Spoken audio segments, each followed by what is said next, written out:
This is the London Fintech Podcast, brought to you by your host, Mike Ballerman, bridging the worlds of suits and t-shirts, of finance and technology, bringing you insights, stories, and inspiration from the golden age of opportunity and innovation happening in London right now.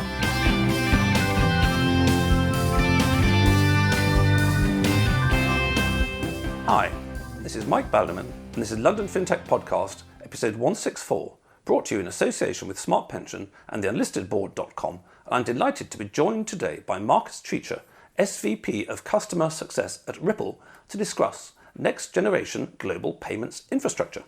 Marcus has over 30 years of experience in transaction banking and payment technology, including 12 years at HSBC, being a member of the global board of SWIFT, and a non-executive director of Chapsco, the UK's RTGS clearing company. Ripple has developed Ripplenet, which is used by over 300 financial institutions in more than 45 countries as a next-gen global payments infrastructure. So between the combination of Marcus and Ripple, I think they may know a thing or two. Marcus will tell us more, but the historic global payments infrastructure was designed for a few participants to move large sums of money relatively slowly. Next-gen infrastructure is turning that on its head, extending functionality to moving small amounts of money quickly for everyone who connects to the internet, which is quite a change. Plenty to talk about, so let's get on with the show.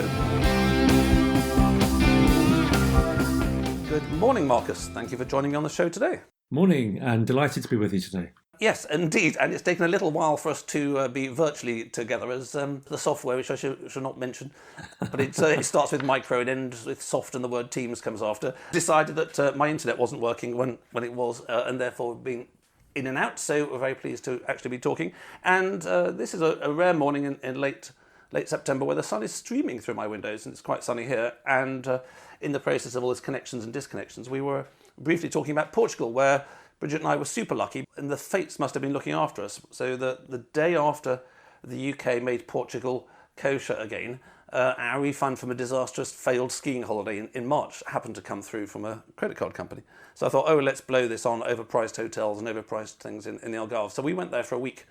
A chum of mine, whose name I shan't mention, went for 2 weeks, coincidentally at the same time, not to the same place. And we got back before the government threw its latest dart and decided that you're going to die if you go to Portugal, you'll spread death when you come back. However, my chum actually got caught up in it, and therefore has got to sort of lock himself into the basement of his house for a couple of weeks. Putting this into context, we were on the Algarve, as was my buddy, although quite a way away. And over the whole period, so the head waiter told me, only 15 people have died of COVID, which is one a week. But you were mentioning that you were less fortunate than me, and less fortunate perhaps than my buddy, in that your plan for Portuguese sun didn't entirely succeed.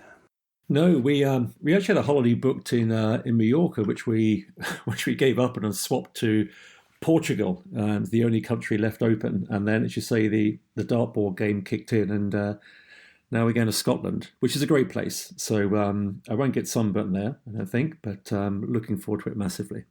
Yes, Scotland is quite a big place. I mean, a lot of my view of the world was formed on my school atlas, where everything was fitted onto a page of A4 or whatever it was, and Scotland's just this sort of little bit at the top of the sort of the UK, but it's not so little really. My younger has just started at the University of Edinburgh doing some masters, and They went to the Isle of Skye for a few days recently, and a boyfriend, and they drove from Edinburgh, and it was something crazy, like, I don't know, about 5.5 hours one way and 6.5 or 7 on the way back, which is, roughly speaking, for all people abroad, what it would be from London to Edinburgh. Yeah. So it's actually quite a big place. It is a beautiful country, and you're right, much bigger when you're there than you think. So I'm looking forward to it massively. Yes, they don't exactly have autobahns. So when were you supposed to be going to Portugal? Not that I want to start this podcast with you in tears. Next week. So we switch very late in the day. And I guess we'll book it for next year, and hopefully the world returns to some degree of new normality by then. But we'll see.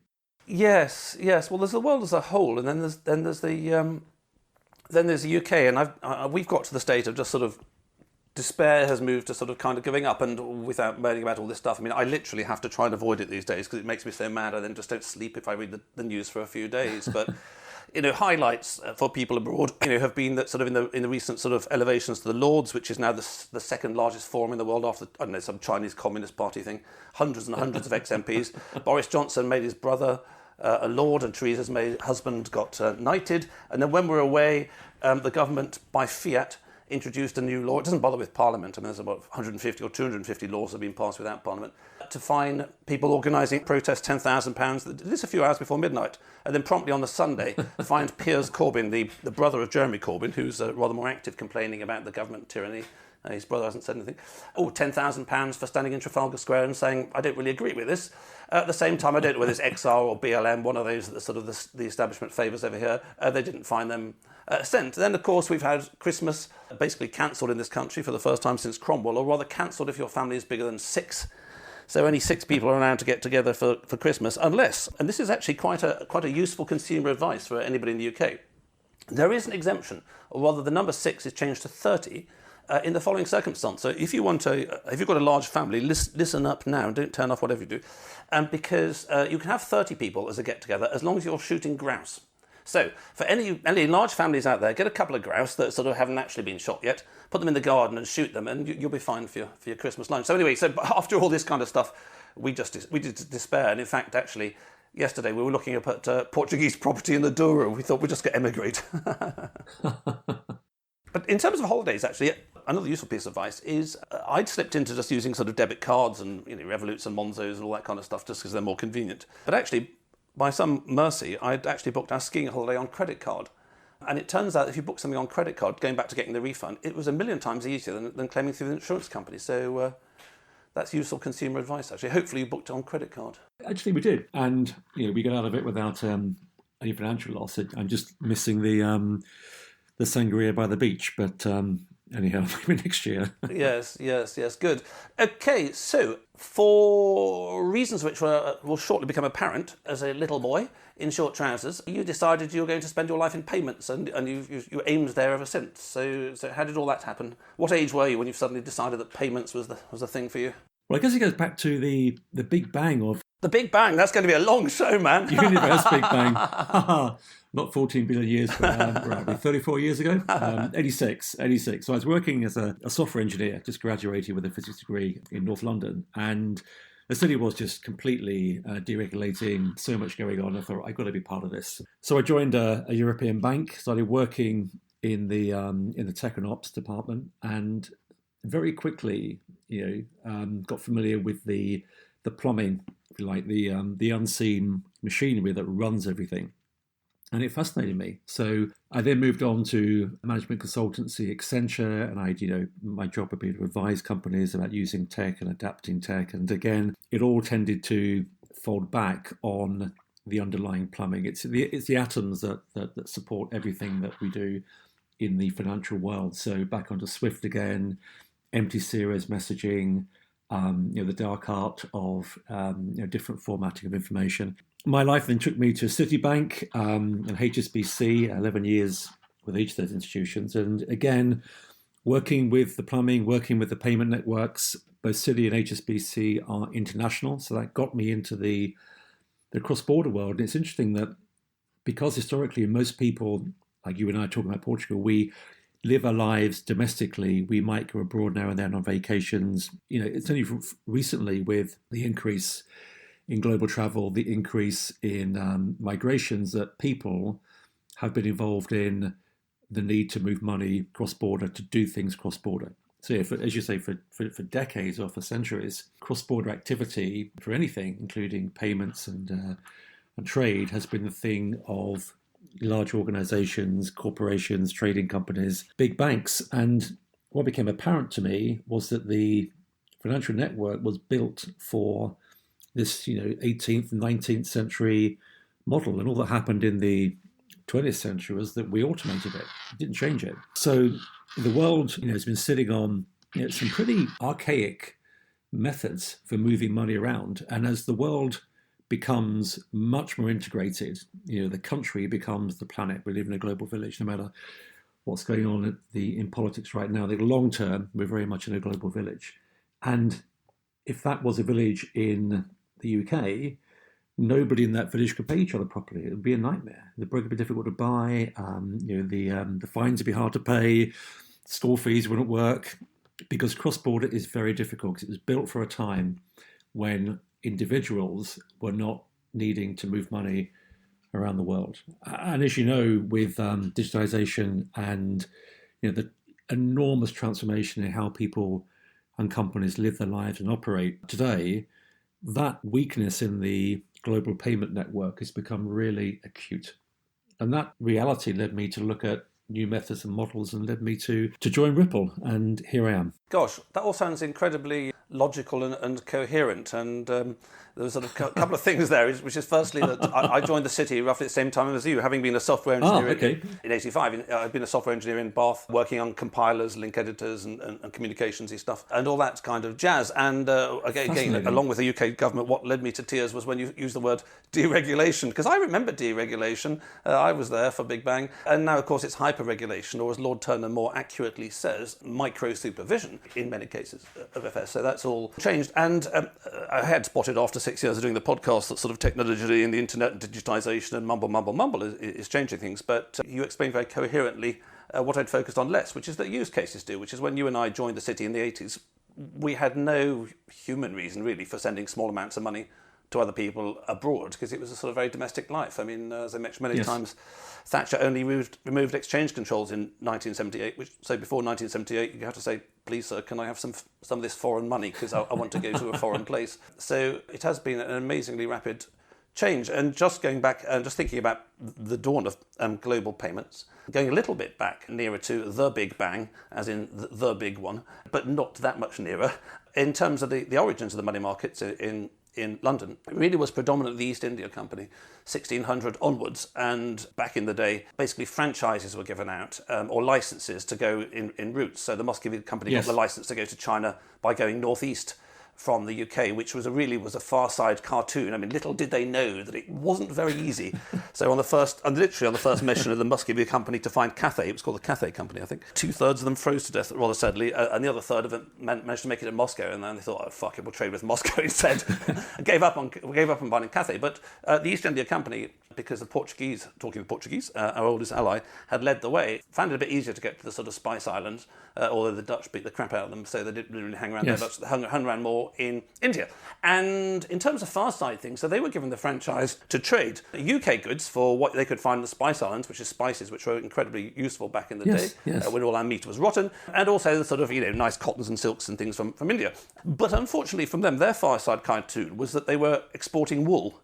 And they found pretty rapidly, but in those days pretty rapidly, it was after about 2 or 3 years, that funny enough, people living in what we'd now call sort of Indonesia and India didn't really want that much wool. So there was a huge problem, which forevermore, it led to, for a century and a half, it led to a huge balance of payments problem. So there's a huge problem in actually paying for all this stuff that they wanted. When they brought it back home, they could bring pepper back home at sort of 1/10 of the cost, for example, that it was done by the conventional route through the Middle East and via Venice, which had been done for centuries. So going back to payments, their solution then, and which is where the money market started, which is that they realised that you needed Spanish reals, or doubloons, I think it was reals, and they would be accepted around the world. They were the global currency, but it's quite tricky to get them. So the London money markets and global payments based in London started with the desire to get a unit of value, which was recognised around the world, and then going back to the speed, it would take, in the early days, 9 months or so to actually get from London to there. So payments started in London, and it used to take 9 months, and then when you and I started working, it took a few days, and now it's going to take even faster. I didn't quite know what's going to happen in 100 or 200 years' time, really. Maybe they've abolished money or something. That's a good question. I think the trend is definitely towards hyper fast and hyper small, and you're calling out, I think, some really good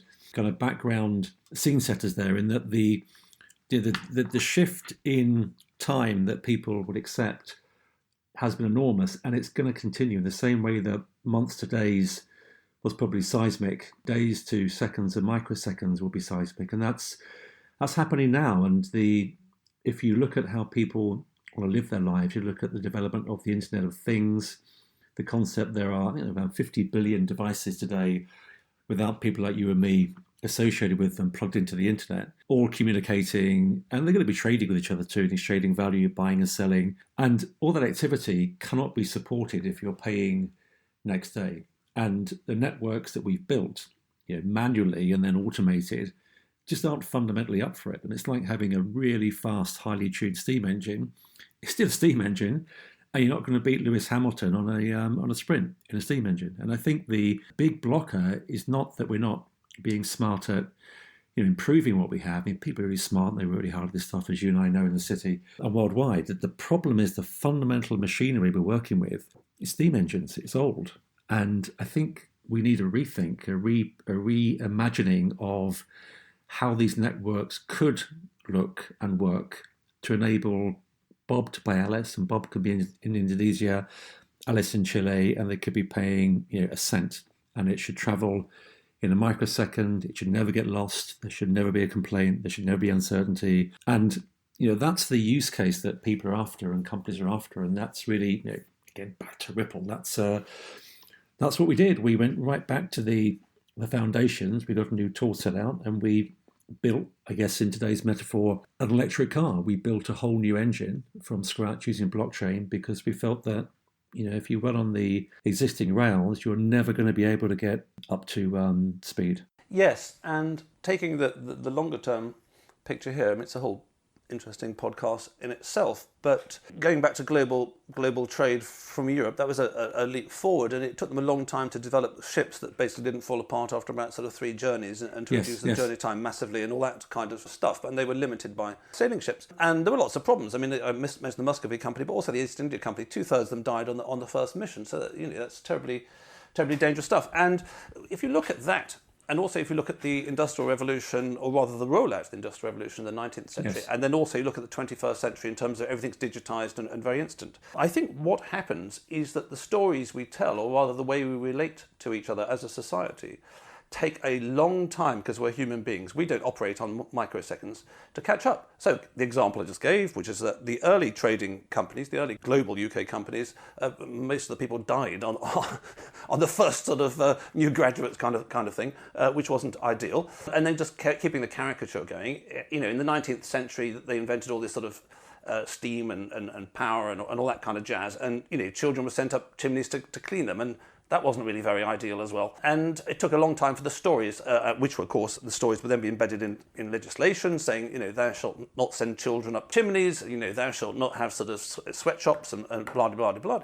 It took a long time, a century or so in some countries, for that to catch up. And now we're in a world of immediacy, and that's causing its own problems, and our stories haven't caught up. So roughly everything. I really don't know, but it's like, Brexit or Trump, or COVID, or face masks. You go into something like Twitter, it's a dumpster fire between 2 warring camps a million miles apart who just sort of train sound bites about it. And also the excessive information is just destroying our dopamine systems. I watched a very good YouTube the other day actually on how to get difficult stuff done.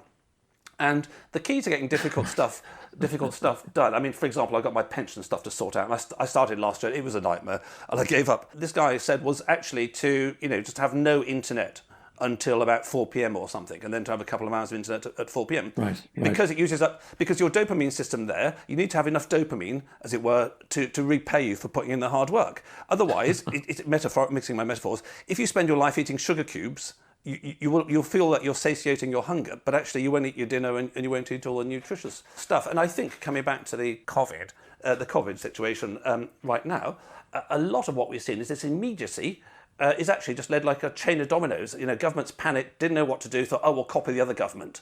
And all this goes round. And you talk about everything being immediate in the tech world, it is, but what I've found, speaking to a number of companies recently, is that although the technology is immediate and we've got Zooms and Microsoft Teams, which sometimes works, the speed of light in companies has slowed down. So a number of people are saying that in terms, businesses have done incredibly well at managing basically a work from home thing for the last 6 months. But business development people in particular, who are trying to do something different, trying to get things together, trying to do something new, they're saying it's taking so much longer. And I'm talking to a company at the moment about doing something with them, and they said to me, Mike, normally we would have sorted this out weeks ago because we all sit next to each other. Right. I'd walk around the floor, and in 5 minutes they say, oh no, forget it, or they go, yeah, let's do it. He said, but now I have to organise Zooms with all the various people and get them together. So yes, the human speed of light is one that's easily forgotten. And we will now get very excited for the rest of this podcast about technology and the speed of lighting technology. But it's always to be borne in mind, going back to all these stories over the centuries of the first payment systems that you knew, or the older ones, that all of this technology at the end of the day does have the wetware on it, does have the human beings on it. And we can get to a stage where the human being is a limitation, or rather is massively stressed by the technology. Wow, that's getting into another podcast entirely. Right, on that bombshell, I shall leave everybody going back to be a Luddite, smashing their computers and going off to sort of draw wood from the well. So let's dive into the wonderful technology, and it is a wonderful technology. It's like a faster car. So let's talk about making the faster car, the social challenges we can have in another podcast. So you can pick up on that a little bit if you want, but otherwise we can look at the doing the faster payments. Everybody wants faster payments. I've mentioned before I'm going to do a worldwide range of London Fintech podcast hoodies, which I think is going to take the world by storm. Which means I want micropayments from people all over the world, and I can't do that with the existing system. So is the next generation here? At the moment, is it here in part? Is it here in full? I mean, there's Ripple, who will tell us a bit more about Ripplenet, and there's Alipay and Tencent and all these kind of participants. Going back to the 1980s, that was definitely what we now call sort of the old generation of payments technology, and it worked very well. I mean, by and large, I've never had a payment go wrong in my life, and most people haven't. So where are we now, Marcus, in terms of the new generation? Is it 10% here, 90% here, 50% here? It's here. It's very, very here. So our network is... It's global. We plug into 45 countries already. We've got 300 customers. Customers for us are, large banks, large payment companies, like some MoneyGram, Asimo, Standard Chartered, Santander, those kind of guys. So we're real. We're pumping billions of dollars. We're using digital assets. We're using direct connectivity. So the big message for this podcast is that we're real. We're in play. The one thing that's really fascinating about your intro around people catching up is that the big challenge in getting the next generation of payments right is to take people with you, take the ecosystem with you. I mean, anybody can build blockchain in a lab, and we've got a lot of competitors who were giving us a run for money but aren't anymore. They're off in the corner developing wonderful shiny things, and of course you can't plug them into a world that thinks differently, has international regulation, international friction. You see trade issues popping up. And I think to get the world onto newer technology, a fundamental shift, you've also got to work the governance. You've got to build something that fits into the modern world or the existing world and takes it forward, right? So the approach we took was to think, okay, there are loads of payment companies out there. You called out a few like Alipay, it is PayPal, Tencent, the old-fashioned Swift. There are many, many, many of them. And the common theme is that they all act like islands or clubs. So if you're in the club, you can make payments for the people who are in the club. Arguably, being in a country is like being in a club. You and I and many of our listeners are in the sterling club. So you pay for things, pay each other in pound sterling. Works because you're in the club. If you look at the world in its entirety, it's made up of hundreds of these little patches, little islands. Some of them are very big, many are very small. But there's nothing to interconnect them. And the situation is very similar to the one the world had before the internet kicked in around 2000, where you have many, many independent networks of data, but nothing interconnecting. So you and I on this podcast, we've been setting up phones and recordings, they've got QuickTime running, we've got all kinds of gadgetry between us, and it's all running smoothly over IP. Now, when you and I were coding back in the 80s, that would not have been possible. So I think the aha moment we had was, okay, if we can create an internet for money, an internet of value that connects together all these islands in a way that the internet of information using the magic of IP connected data together in the early noughties, we could enable the financial world to catch up with the information world. And that's really important. So if we can deliver money cross-country, cross-border in microseconds with what's called atomic certainty, so it never gets lost, then you've got a model that can keep up information. And that's what we built. And that's why, I genuinely think we're different, and I genuinely think we're doing something that's beyond, what I think all other players are doing in this field. Yes, and hearing you say that, I mean, it's a good segue given that you spoke about the importance of the interface between technology and human society, should we say, at large, or organisations. It's no good building something in your shed and then going and hiring a marketing team and a salesman to go and try and flog it. You have to change behaviours, and you have to change how organisations work. And as we were both in quotes the old city or the big incumbents, we know that for a whole bunch of actually relatively sensible reasons, it takes a while to effect change in large organisations. So maybe we can dive into it in terms of Ripplenet at the sort of schematic level, just to give people an understanding. And actually it occurs to me, I didn't ask you this sort of very, I don't know if it's rude or embarrassing, or this is a kudos question about whether when, as an old techie who went into the city, I was an old techie who went into the city and then he promptly said, I know nothing about technology whatsoever, and they all took me sort of on trust, and so actually I just got into doing the merchant banking bit, which was one way to sort of go sideways. But you did technology outside, inside, consultancy, and you've seen it in the sort of 360 round. Did you ever do a COBOL program, Marcus, if I can ask you a sort of very direct and personal question? Yeah, I cut my teeth on Lydia B, definitely. Oh, wow. And QNIC language. So, yeah, hey, I was a COBOL programmer. I was a Fortran programmer. I then taught myself Java to figure out how this object stuff There's probably works. a bit of a gap between Fortran and Java, wasn't there? About 20 years, yeah. My first program was in Fortran. It was sort of, the usual hello world kind of one. Yes. Anyway, so you are, and, people should write your history, you should write your autobiography and all that kind of stuff for future reference, because you are one of these bridges from the old world of technology. I saw some amazing stat recently about, I can't remember, 85% of American banking technology runs off a billion lines of COBOL or something like that. So very much unseen to the sort of modern whippersnapper, but it's still there at the core, which is one reason one needs to start again. So going on to the starting again, you knew the strengths and weaknesses of the old systems, and going back to things changing. If you'd said the word blockchain, and I get really sort of bored by the word blockchain these days because I have no idea what it means when people use it, but if you said the word blockchain to me 5 years ago, I would assume you meant what Bitcoin is based on, proof of work, open system, mumble, which as we found over the years kills polar bears, and you ask for your skinny decaf extra cappuccino sprinkle latte, and you're waiting 15 minutes for the block to freeze hard enough for them to be sure, yada, all that jazz. More recently, I was speaking to a couple of businesses. They used the word blockchain. They just meant a distributed database. So without blinding people with science, if you could get your virtual whiteboard, audio whiteboard out, and just sketch us what Ripplenet is, perhaps without even using the word blockchain, then maybe we could get beyond words and onto what it is you guys actually did and how you did it, which I think is fascinating. And then we can end up with saying, oh yes, it's a bit like a blockchain. It isn't really. Or yeah, certainly. If you've got your swear books ready, I'll attempt to do it without mentioning the B word. As a scene setter, the important thing is to not get hung up on the tech. The tech is just it's a tool set, and as time goes on, there are better tools to play with. And what we've done at Ripple, we've picked the best tools and applied them to the problem. And what we did, we worked at 3 levels. So to run or to solve cross-border payments, you've got to work at 3 levels. So one, you've got to have what we Brits call a scheme. So, Visa's a scheme, MasterCard's a scheme, UK Clearing's a scheme. It's a set of rules, and banks and payment companies that use Ripple's technology sign up to this governance body that we've set up. We don't own it, we set it up, we manage it for the banks and payment companies, but it's theirs.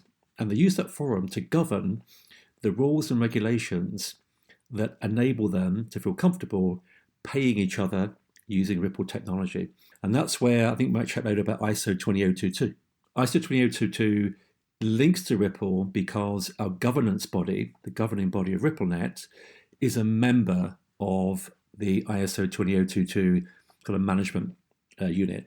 And that's important because it's all about standards. And, these things never go away. So you have better technology, a revolution in how you do things, but you've got to have the standards. So we have the standards, ISO 20022 compliant, and we govern that. That's number one. And on governance, for people who live in payments, they'll know all about that jazz. For people outside payments, they often don't realise that it's not just, as it were, quotes, a bunch of wires connecting things so you send your electrons down. But there is a whole kind of, let's call it mini societal scheme of rules and laws about how a society, the payment society, as it were, operates. And a good example being the credit card payment. I got the money back from the credit card. That is not because of how MasterCard actually transfers money around the world as money, but it's because it's wrapped in a bunch of rules, and in this case a bit of insurance, which says, if the supplier doesn't supply it, then the payment can be reversed. Mumble. It's all that very complex jazz, isn't it? Exactly. If I'm in the UK and I want to pay my friend in Thailand £100, then if my bank is using Ripple, it wants to know that the bank at the other end of the chain using Ripple is going to translate that money to Thai bahts. It's going to want to give it the information required for that bank to send that payment into the Thai baht clearing system, which is called Prompt Pay, to deliver that money immediately. If it goes wrong, if the person is, God forbid, dead or the account's closed, that bank needs to know the method. They're going to be told that the payment hasn't worked. So that governance is really important. And we built it, we defined it from scratch only about 4 years ago. And that gives us the anchor within which we could run a really 21st century network. So far, hey, no tech involved, no B word, a pure rethink of how you should manage an open, the key thing is open, an open payment network between anybody to anybody, payment company and bank around the world. And that's working. Just to pick up the word open, just so we get the big picture right, just being a bit dumb here, which is an easy role for me to play. So what does the word open mean? In the following context, that I understood the first part of what we're talking about, which is that you've got this scheme as being basically, and if I give the wrong answer, then at least you can correct it, it's basically that how Ripple work, along with all other schemes, Visa, MasterCard, RTGS, you name it, is that it's a club. Let's just say it's a building, that you go into this building and they say, oh, you can join the club, but you've got to sign up to the rules. These are the rules of the club. And within the club, everybody follow those rules around refunds and blah, blah, blah, and all that kind of stuff. And that the infinite use case where, for example, everybody in the world can access it at some point in the future, be more successful. I wouldn't, for example, connect personally to you without going via the club, without going via that building and all the people and their rules, in large part for my protection. So I know if it goes wrong, I'll get my money back and that jazz. So yes, I'm a little bit confused over the sort of what I'm saying club, which may be the wrong word, and regulation and schemes, and then the use of the word open. It's open because anybody can join it. So right now we plug into providers of banking or providers of payment service. So to individuals, they'll use their, let's say their TransferGo in the UK, for example, one of our customers, or they might use Nuam in Singapore. And that company will use Ripple to connect to any other bank or payment company in its network. In future, you may have a world where the tech would support person to person, but we'll get to that a little bit later. The reason the rules and the governance body is open is anybody can join it. Any payment company and bank can join it, and then what they then do is abide by those rules for their own benefit. That's working, I think, extremely well. And the second layer of Ripple, I'm painting my picture on my whiteboard, is interconnecting. I'm going to be a bit technical here. The ledgers, the core databases of payment companies and banks that are using Ripple. So a payment company would buy the Ripple software. You could run it on cloud, or they could run it on-prem. And the software kind of behaves a bit like a web server. It's a connector. And what it does is when a payment is going to move from a bank in one country on behalf of a customer initiating the payment to a bank or payment company in another country, the two Ripple connectors in each bank find each other, and at the same moment in time, using cryptography, again, I'm using the B word, but it's part of B, okay, cryptography, to, at the same time, the same moment in time, update their ledgers.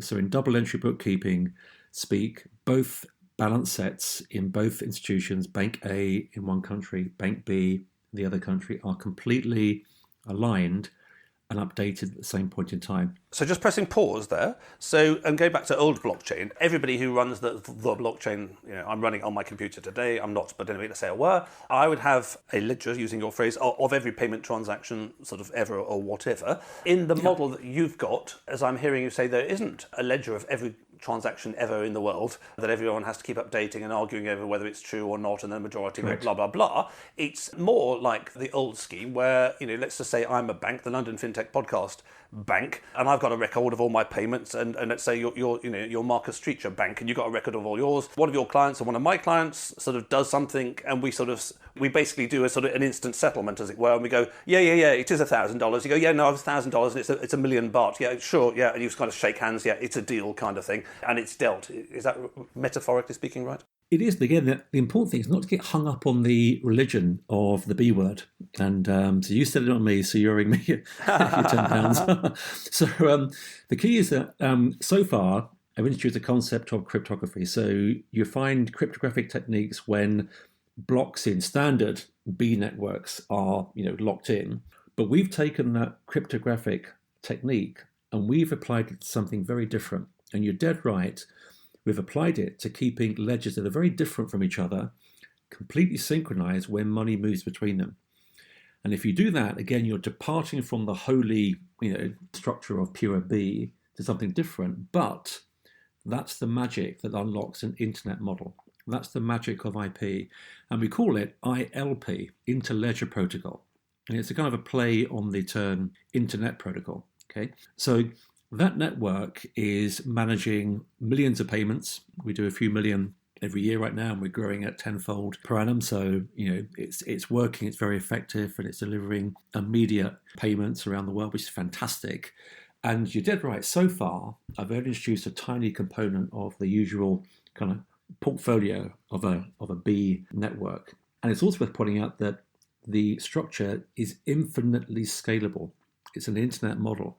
And it doesn't cook the planet. So it's highly, highly efficient because you're purely coordinating using cryptography the balances in accounts around the world. Now, so far, if put the rules in place and I have this network running, I've solved the immediate payment problem, great, but I haven't solved the liquidity problem. And that is, there's loads of money, trillions, locked up in accounts all over the world, overnight money, because people are going to park it there in yen or in dollars or in the Nigerian currency to fund these payments moving around. And that's a big, big source of constraint for payments globally today. What we've then done to cure that problem is introduce the third level of our network. And this really is, I'm going to use it, this really is a classic blockchain. There you go, I've said it. And this element is a blockchain that uses consensus methods to keep it current, which is very different to Bitcoin's mining. And it's hyper efficient and does not draw in gazillions of joules of energy and is extremely fast. I'm just pressing pause, this third layer, because I'm scribbling on my whiteboard here, might be making an error. The third layer of technology is what you're saying, that let's just talk about a building. So everybody in the building, it's an open thing, so anybody can join as long as they sign up to the rules and presumably have some sort of bona fides. You wouldn't want me joining Ripplenet because I got no capital or something. Anyway, put that to one side. So everyone in this building, they have to have liquidity, i.e. sort of spare cash to sort of, fund all this stuff while it moves around. Fund it, yeah. And are you saying that this more classic blockchain is used within the club by the members to keep track of all those liquidity pools? Is that what you're saying? Have I misunderstood? Okay, so yes, your description is very accurate, but it goes further, you see. So the central blockchain isn't for keeping track of liquidity, it's for delivering liquidity in the moment from one currency to another. So it works like a bridge currency. So in the old Swift web looking at the world, the ownership of money is moved via an MT103 between person to person via a bank. The funding of that money is moved by an MT202, which is shuffling money around different banks around the world with FX desks. And it's that level, it's that layer, which the use of Ripple's blockchain, which runs with digital assets like XRP, for example, that model enables us to deliver liquidity without all that pre-funding. And we so far delivered $2 billion of liquidity that way into Mexico and into Philippines. So again, the key thing about Ripple is we don't just theorize, we do. And it's working. This stuff is working. So to recap on my whiteboard, we have the governance, a new governing model, which is Ripplenet. We have the network using cryptography. And we also have that blockchain for delivering liquidity. And the three of them together solve that problem for cross-border. I see. Well, you've explained it extremely well, given that we can't all see the whiteboard. Right, okay. I'm pleased that I got you to sort of sketch it out because these layers are very important. Just wrapping up on the third layer, this more classic blockchain for liquidity. Again, just to make it clear to people who may not have a payments background, or some people listen to this who haven't got an FS background, just interested in tech and how things change. Simplistically put, I'm the London Fintech Podcast Bank. I start doing international payments. And let's say it's just old school, like I send ships out or something like that. So I need on my desk a pile of yen, and I need a pile of dollars, and I need a pile of sterling, and I need a pile of euros, just in case a ship turns up and says, oh yeah, well you've agreed to send some euros. Oh good, have I? Right, so I take the euros from my desk. I haven't actually necessarily got the other one back at the moment. So we could call it a float in a sense. Is that a reasonable way of looking at it? The liquidity is a different word? It is, yes, it is, yes. So you've got the float, and you need to maintain, as you say, that's got a cost, and Ripplenet is a very efficient way of doing that. So I'm centuries-old London Fintech Podcast Bank. I've got a pile of sort of Spanish reals on my desk, and the East India Company come in, they go out, and blah-de-blah-de-blah-de, and a pile of sterlings and all this kind of jazz. Suddenly I go forward in a time machine, and I'm let into the Ripplenet club, and you guys say to me, blimey, you look very old. You don't need to wear sort of masks or talk like masks. That's a Freudian slip. You don't need to wear wigs and talk like Shakespeare. Oh, that's good, because it was really tough talking like Shakespeare. You say, and also you don't need all that currency jazz for liquidity. Oh, really? Oh, wow. You need the sort of the ripples or whatever. So what are the ripples? What is this the XRP thing you mentioned? What is actually the currency of account or the currency of value in your liquidity scheme, just for the completest model? Well, what you do, you say to the guy in the wig, you just got to have sterling. Don't buy any foreign currency. Keep the money in pounds. You recognise it. It used to be physical. Now it's in your bank, but it's sterling. What you then do is whenever you're making a payment around the world, it's going to go in a microsecond because it's a Ripplenet. The payment will translate into the target currency, the yen or a South African rand, whatever it is. It'll translate automatically. It'll use a bit of tech, which we call XRP. You guys won't see that. That tech enables your sterling to be swapped only when you need to swap it, at the time to swap it to the currency you need.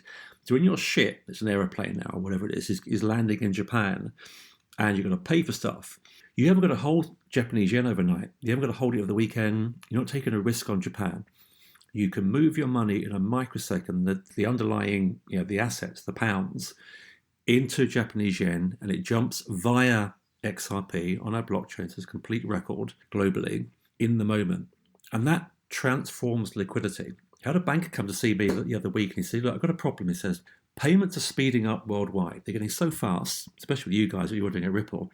I can't move my money quick enough on behalf of my customers. This guy was banking loads of big corporations. He was worried that he couldn't physically plant the money in the different accounts quick enough at the right level to cope with the speed of payments. Okay, so the liquidity model we have using a blockchain, an XRP, on the one hand, it's a massive liberator because it unlocks all that trapped capital. It means you're a guy in London with the wig. Suddenly, he gets to keep your sterling. It takes no risk. You can pay somebody on a Sunday night, Monday morning. What you can then do is pay somebody literally in Kenya, and that person can receive good value any time of day because they're being funded through the XRP ledger supporting immediate payment. And the key thing is, as the world speeds up, it's going to speed up massively for payments. I think we'll be in the vanguard of that. That liquidity problem goes from being a problem to being an absolute ball and chain, and it needs solving. So the liquidity piece that was solved around XRP, we call it on-demand liquidity, because it is, literally as your guy with the wig, it's on-demand liquidity for him or for her, I should say, to paying in any part of the world they wanted to pay for whatever they're moving. On-demand liquidity, and you've got to have that in a world where your money's moving immediately.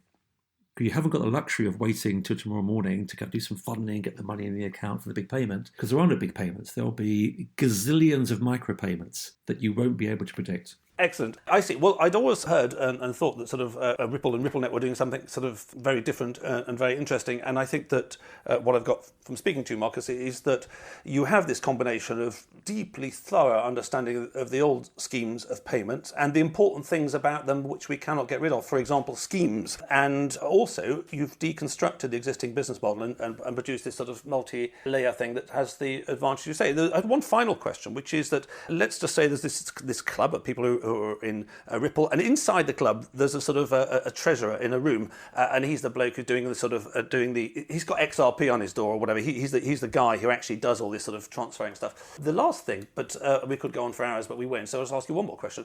The final thing is that where does the FX transfer in the real world take place? So I am London Fintech Podcast Bank, and I have sterling, and I'm in the club, and I go and see Mr. Ripple Treasurer in the middle or whatever, Mr. XRP, whoever he is, and I say, I've got to send £1,000 to Mr. Nakamoto who wants yen. He goes, yeah, sure, sorted. And that's quick. Blimey, you're fast. And on the other hand, Mr. Nakamoto said, I believe I'm owed 150,000 yen. Where is it? So there must be some conversion of real currencies from one to t'other. Where does that fit in, unless I'm getting confused? No, it's okay. So that fits in within the message for the payment. So what Ripple does, it includes the quoting of FX when you're swapping currencies, when you make that immediate payment using our Ripplenet connection, Bank A to Bank B. So what's happening is that the rate is quoted for, it's accepted, the transactions are then affected by changing the ledger at the same time, all within a microsecond, all within Ripple. And then on the receiving side, that money is either shipped in via the old-fashioned fiat methods by topping up money in a fiat account, or if they're using the on-demand liquidity service we have using XRP and the blockchain, that money can be funded in a microsecond directly from the source currency. Again, once the rate's been agreed between the two computers, without anybody being needed to be involved. Excellent. Well, I thought that you would, with your background, understand all this stuff, and I also thought that Ripple will have thought about it all, and clearly Okay.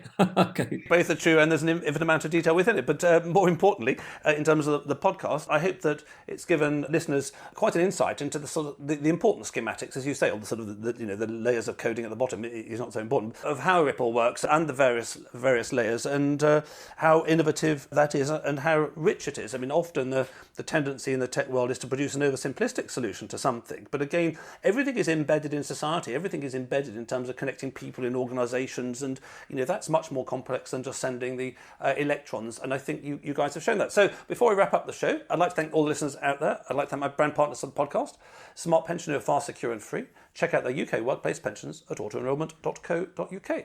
Theunlistedboard.com, resources to help you start making your board an engine of growth.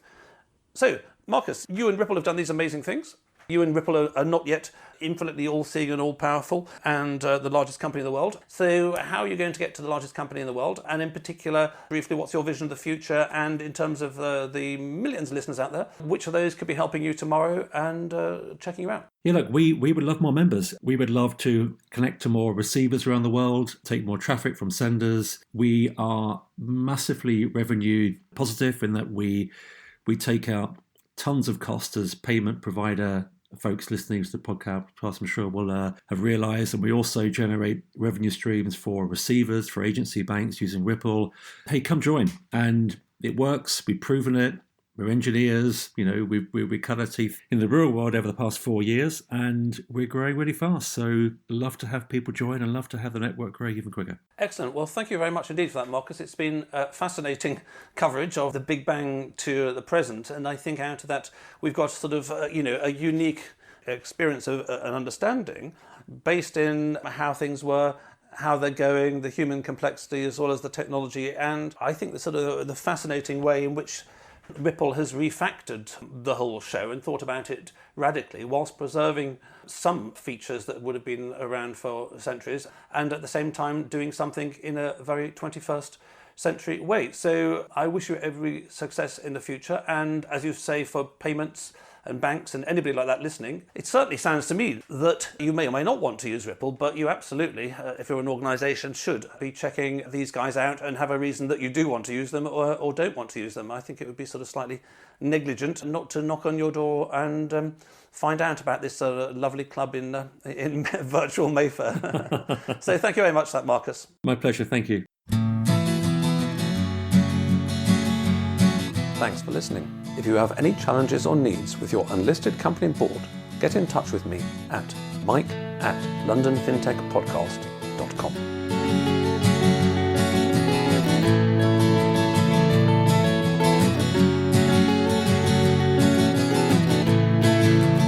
We could sit in a bend there all day, watching the firelight dance, watching the firelight dance.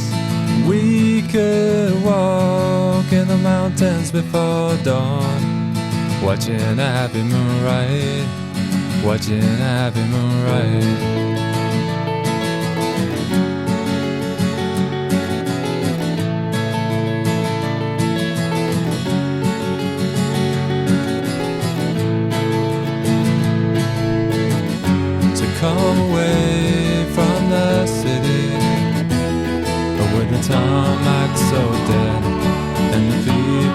so sad.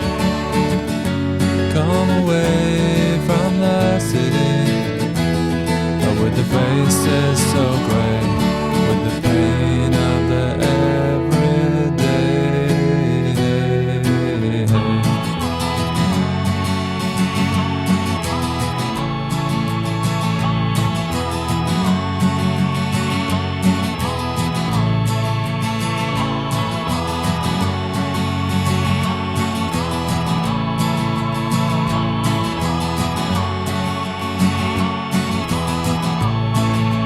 We are wild like the mountains and the trees.